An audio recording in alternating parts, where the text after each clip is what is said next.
Hello, my name is Lucy and I'm 58 years old. I recently got custody of my grandson Matt, and today I want to tell you about the events that led up to this, because it was a lot to go through. I'm finally at a place where I'm willing to talk about it, and I think sharing it here will only build my confidence to talk to people in real life about it. Let me begin by telling you about my daughter Melanie. Melanie is my one and only child, but she was the apple of my eye. When she was just 3 years old, her dad and my husband passed away, and so it had always been just the two of us. She was a bright and brilliant girl. If there was one thing I absolutely adored about her, it was her sense of work ethic. It was what got her everything she wanted, including a full ride to her dream college. Melanie met her husband Nathan in college, and they got married almost immediately after they graduated. I was not too thrilled about it because I wanted Melanie to at least have a taste of the outside world while being independent, but I held my tongue because I didn't see it as my place to say anything. I was just happy to see her happy.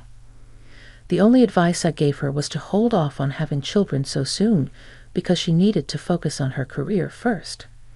She did not really listen to me because only 2 years later she got pregnant with my grandson Matt.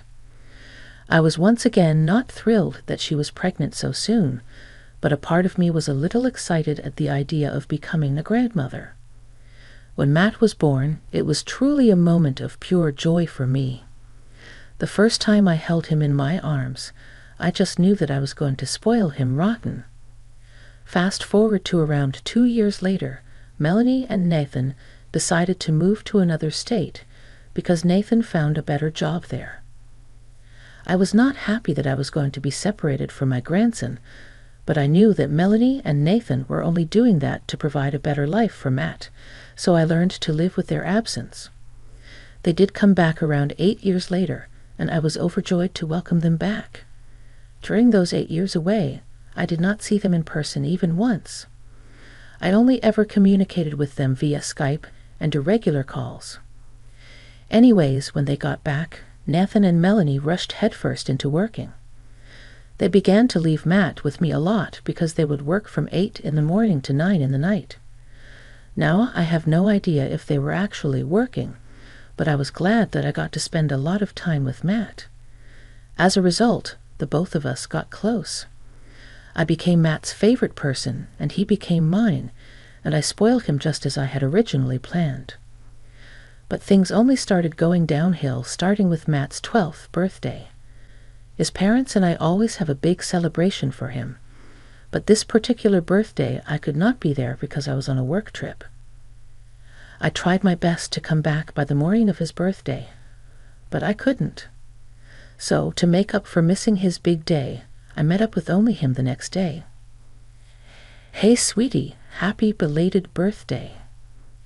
"Thanks, Grandma. I'm so sorry I couldn't make it yesterday. I tried my best to make it back in time, but it was already 11 p.m. "It's okay. You made it up to me. Anyway, how could I not celebrate my favorite grandson's birthday?" "I'm your only grandson, Grandma." Okay, you're still my favorite, though. Anyways, 12 is a big age. What did you do yesterday?" "Nothing." "Oh, come on, Matt. If you're trying to protect my feelings from missing out on your birthday, I can assure you that I'll be fine." "No, Grandma, I really didn't do anything." "What do you mean?" "Didn't your parents take you out for dinner? I sent your mom money for that." "Well, I sat at home all alone throughout the day, except for when my friends came over for a bit. Mom and Dad came back home really late from work, so I didn't do anything." "Why were your parents working on a Saturday?" "Mom and Dad picked up extra hours because they apparently needed the money." "That's odd. The least your mom could have done was tell me that they weren't celebrating your birthday. I would have had even more money to spend on you, Grandma." "That's really sweet, but I'm already used to this." "What do you mean?" "I mean that Mom and Dad are almost never home, and they always miss big events because they're too busy working. That's so sad. How do you feel, though? I was sad yesterday, but I don't think I should have been. Why? I mean, it's only natural to feel bad when your parents forget about celebrating your birthday. I mean, they've been doing it for so long. I should not have thought that they would have remembered. Sweetie, that's so incredibly sad. I'm going to talk to your parents about it. You don't deserve this. No, please don't. They'll only get mad at me, and they might not let me see you again. But please, Grandma. Fine, but you're staying with me tonight, and we're celebrating your birthday properly. I tried my best to forget what Matt had revealed to me for only the duration of his celebration with me. I took him out and let him buy whatever he wanted. He seemed very happy, and I was glad I was able to lift his mood up. The next day after Matt left, I called Melanie and asked her why she and Nathan hadn't celebrated Matt's birthday. Melanie simply told me that they were busy. That made me very angry. Aside from the fact that Matt was my grandson, he was also just a child. No child deserves to be forgotten that way. I told Melanie the same thing, and she told me to mind my own business and not teach her how to parent. I held my tongue only because I was worried that she would cut off my access to Matt. Around the month after Matt's 12th birthday, I got a phone call from Matt while I was at work. Grandma, Matt, sweetie, how's everything going? Grandma, I need help. What? Why? What's going on? I feel really sick. Oh, sweetie, where are your parents?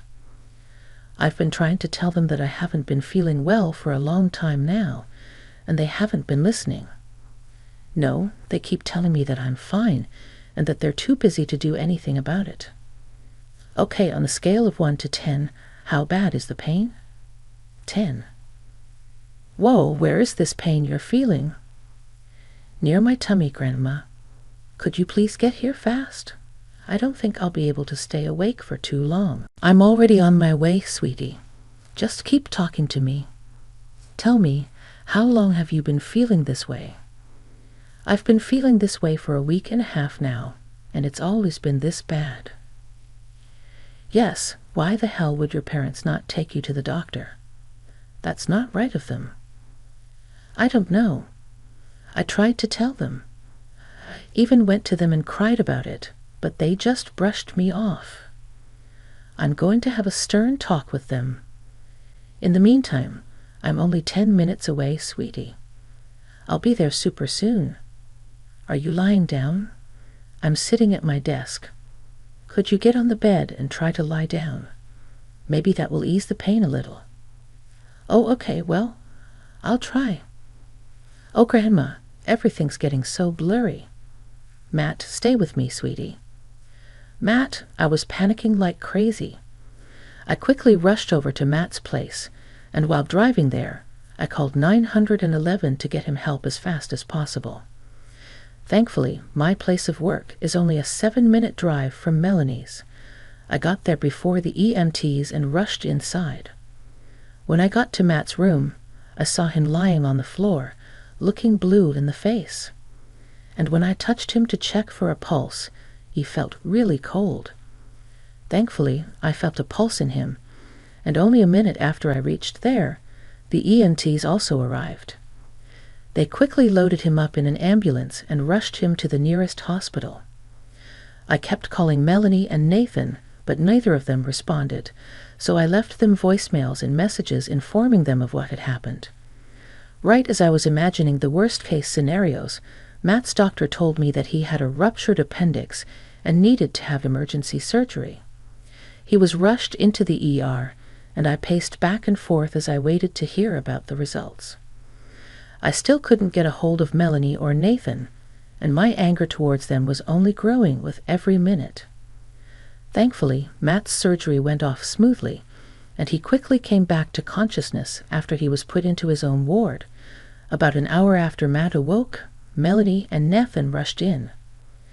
"Oh my God, Matt, what happened?" "Apparently, my appendix ruptured, and I needed to have immediate surgery. How did this happen so suddenly? Matt has been telling you about this pain for over 10 days. Sure, but how were we supposed to know that it was this serious? Are you being serious right now? As Matt's parents, both of you should look after every pain and illness that Matt has, regardless of how tiny and insignificant it seems. You know, I don't appreciate you talking to my husband that way. I wouldn't have to talk to either of you this way if you just took care of your son. Are you accusing us of being bad parents? Yes, I think I've been pretty clear about it. This was our only mistake, a mistake that would have cost Matt his life if he hadn't called me. Not to mention both of you value your work over Matt all the damn time. We do not. Right. Tell me that when I've been picking him up at least 3 times a week from school, because both of you forgot that you had to. Listen, we're working hard to provide for him. Sure, we forgot to do certain things every once in a while, but that doesn't make us bad parents. You think Matt is going to care about all the money you got in 5 years down the lane? No. All he's going to remember is how you neglected him and how your neglect almost got him killed. You are overstepping so many lines. That is it. You may be Matt's grandma, but you have no say in how he's brought up or what we as parents do. I want you out of his ward. But Mom, I want Grandma here. She brought me here, so I think she deserves to be here. Matt, stay out of it. Once you're nice and healed, you are going to be in trouble. Why will he be in trouble? He could have called us and told us about his pain. Instead of coming to us, he went to you, and now we're beyond humiliated and embarrassed. You can't take your feelings out on him. He's been suffering, and he reached out to the only person he knew would take his pain seriously. Okay, Lucy, you really need to step out now, or we will have to get you thrown out. You can't do that as his parents. We'll be given first priority. I just have to tell the nurse to take you out of here. Fine, but this isn't over. Matt, sweetie, take care. Everything will be fine, and you have absolutely nothing to worry about. I'll see you soon. I was beyond enraged, but once again, I decided to hold my tongue, because I knew that I couldn't just abandon Matt when he most definitely needed me the most. I tried my best to get in contact with Melanie and Nathan to get updates on Matt, but neither of them answered any of my calls or texts. I could only hope that Matt was recovering nicely. That was until just a week after his surgery. Melanie called me and asked me to look after Matt during the daytime after work, until they came back home. She never addressed our last conversation, nor did she apologize for how she talked to me. I let it go because I was just happy to see Matt again. The next day, I rushed over to Matt right after work and saw him lying in bed and playing a video game. There's my brave and strong man. How are you doing, champ? I could be better, I guess. Have Mom and Dad been taking proper care of you? Well, they left me alone all day, so what? I thought at least one of them would have taken off to look after you. It was truly a miracle that even one of them stayed with me when I was in the hospital. Oh my God, you poor child. I want out of this house, Grandma. Is there anything you can do about it? Of course. I mean, I'm your grandma, and your parents have neglected you enough for me to use my rights as your grandma to take custody of you. But I don't think that your parents will be too happy about it. Who cares what they think? They clearly don't care enough about me. I completely agree. You'll be a little busy, though, and you'll probably have to go to court, and it'll be really tiring. I'll do anything to get out of this house.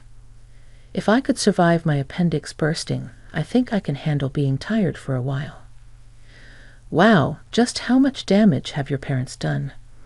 You know, one time they forgot me in another state because they got too wrapped up with their own things. Another state? Yeah, one time they surprised me with a road trip which only turned out to be a business trip for both of them. I stayed in the hotel the entire time while both of them worked, and one day after their meeting was done, they just left. They completely forgot I was even there. I had to spend a whole night at the police station waiting for them to come back.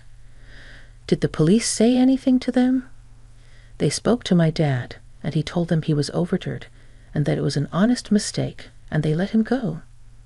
I got yelled at afterward for not calling them. My God, they're monsters. Do you see why I want out so bad?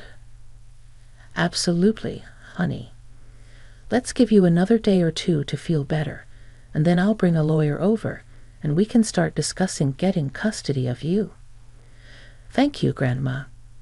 I didn't think I could get any more appalled by Melanie and Nathan's parenting.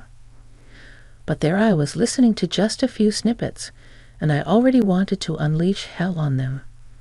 I knew that it would not be right to get my emotions involved in this situation, so I just spent the rest of that day talking with Matt and trying to make him feel better. The next day, I took a week off work, and the first thing I did was get in contact with a lawyer. He'd advised me to collect as much evidence as I could about Melanie and Nathan's neglect, and so I started to do that. Over the next 4 months, I got Matt on board and asked him to keep track of everything. We set up a hidden camera in his room so that every conversation was recorded. Gradually, we collected more than enough evidence, along with evidence from the past and testimonies from those involved. We had more than enough evidence to guarantee my custody of Matt. With that, I filed for Matt's custody, and Melanie and Nathan were summoned to court. Of course, they did not take it lightly, and I got a very angry call from Melanie. "What do you think you're doing?" "Oh, hi, Melanie. Do not try to be nice to me right now. While you're trying to take Matt away from us, you have shown me one too many times how you neglect Matt. I don't want him growing up thinking that he's never cared for. That was one isolated incident, Mom. I've been speaking to a lawyer and to Matt. Matt has told me about all the other non-life-threatening ways you and Nathan have been neglecting him. So you've brainwashed Matt into thinking that we don't love him either?" "I didn't do that. I think he wanted to leave a long time ago, but he didn't know he could." "How can you even say that? This is all you're doing. You had to throw a huge fit in front of him at the hospital." "Melanie, I don't think you realize just how scary it was to walk into your home and see Matt lying unconscious and blue on his floor. It took everything in me to remain calm and get him the help he needed. Your nonchalant attitude about everything that happened to him is only making me angrier." "We are not being nonchalant.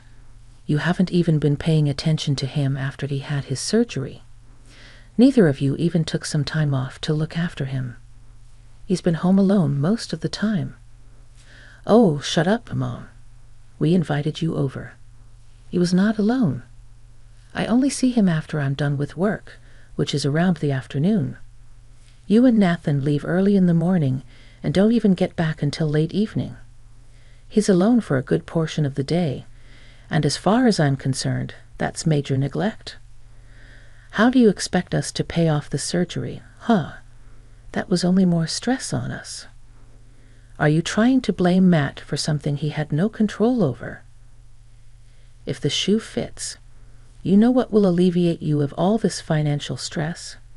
If you let me take care of Matt. He's my son. Your son that you do not care for. You can either make this easy, or I will drag everything you've ever done to Matt into the public. Are you threatening me? If the shoe fits. Now I have to go meet with my lawyer. You have 3 days to give me an answer. Bye." I actually did plan to provide evidence of all of Melanie and Nathan's neglect to all our family and Nathan's family, along with their workplaces, because I saw no reason for people like them to have children. It was only a miracle that they lived close to me, so I had some form of knowledge of what was happening on the inside. Matt was upset that his parents just did not see why they were wrong, but I stood by his side and assured him that the way his parents fought was not influenced by him or any of his actions. 3 days later, Melanie and Nathan willingly gave up their custody of Matt to me. Let me tell you, I have never in my life seen someone as happy as Matt was when he found out that his parents were signing over their custody of him. Matt cried for a good 5 minutes in pure happiness. Seeing him that happy only made my heart break even more for him at the thought of what the poor child must have gone through for years before someone even listened to him. Of course, Melanie and Nathan were not very nice about handing over their custody of Matt to me. After the deed was done, they were low-key about it, but then the family began to get suspicious of Matt never being with them. They eventually came clean about their loss of custody of Matt, but not before blaming me for ruining their family. I got hundreds of calls from so many people telling me that I was a horrible person for taking a child away from their parents. I ignored all of it because Matt was my first priority, and creating a safe space for him was more important than dealing with people who just wanted to gossip. I dealt with all the harsh blows that my family sent my way, and made sure that Matt would have no idea about it. But then things took a turn for the worst when Melanie and Nathan began telling everyone that Matt had been the one to convince me to take away their custody. Now, Matt has a phone and number of his own, so he began to get texts from a lot of family members asking him why he was breaking his parents' hearts this way. That was when I truly saw red. I was fine with whatever Melanie and Nathan had been saying about me, but to drag their son's name through the mud, I would not stand for that, and I would not remain silent. So I created a group chat for everyone in the family that had been harassing us, and I shared a folder full of evidence of Melanie and Nathan's neglect of Matt with them. I then exited the group chat and blocked everyone on both Matt's and my phones. I heard from some of my family that I was still in contact with that evidence I shared with everyone else that caused major backlash towards Melanie and Nathan. They've been ostracized by the entire family, and nobody's willing to associate with them. One of them even contacted both of their employers about their actions, and Melanie and Nathan are facing issues with their jobs. I would feel bad for them, but what did they expect when they were the ones being cruel and inhuman? I stopped wanting to hear anything about them, not only for Matt's sake, but also for mine, because every time I hear anything about them, I can actually feel my blood pressure shoot up in anger. But let me end this on a happier note and inform you that Matt has never been a happier boy. He's gone back to excelling at school, and if there's one thing I miss before having Matt stay with me, it's a quieter house because the boy constantly has his friends over. I'm joking, of course. The child deserves to laugh and smile as much as he can after everything he's been through.